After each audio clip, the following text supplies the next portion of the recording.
వైవాహిక బంధం అంటే కేవలం ఒక ఒప్పందం కాదు, అది ఇద్దరు వ్యక్తుల మధ్య ఉండే సమానత్వపు పునాది అని సర్వోన్నత న్యాయస్థానం సుప్రీంకోర్టు మరోసారి గుర్తు చేసింది. ఒక విడాకుల కేసు విచారణ సందర్భంగా జస్టిస్ విక్రమ్నాథ్, జస్టిస్ సందీప్ మెహతాల ధర్మాసనం సమాజానికి ఒక బలమైన సందేశాన్ని ఇచ్చింది.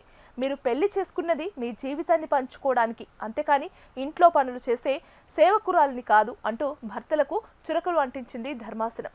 భార్య వంట చేయకపోవడమో లేదా ఇంటి పనులు సరిగ్గా నిర్వర్తించకపోవడమో క్రూరత్వం కిందకు రాదని కోర్టు తేల్చి చెప్పింది.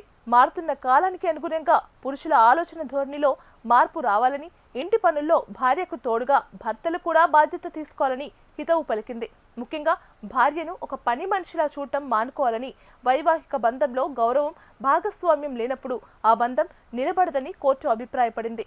కేవలం ఇంటి పనులు చేయలేదన్న నెపంతో విడాకులు కోరడం సరైనది కాదని స్పష్టం చేస్తూ ఈ కేసులో తదుపరి విచారణకు భార్యాభర్తలు ఇద్దరూ స్వయంగా హాజరు కావాలని ధర్మాసనం ఆదేశించింది. పురుషాధిక్యత ధోరణి వీడి గృహ బాధ్యతల్లో ఇద్దరు సమానంగా పాలు పంచుకున్నప్పుడే కుటుంబ వ్యవస్థ పటిష్టంగా ఉంటుందని ఈ తీర్పు ద్వారా సుప్రీంకోర్టు స్పష్టం చేసింది.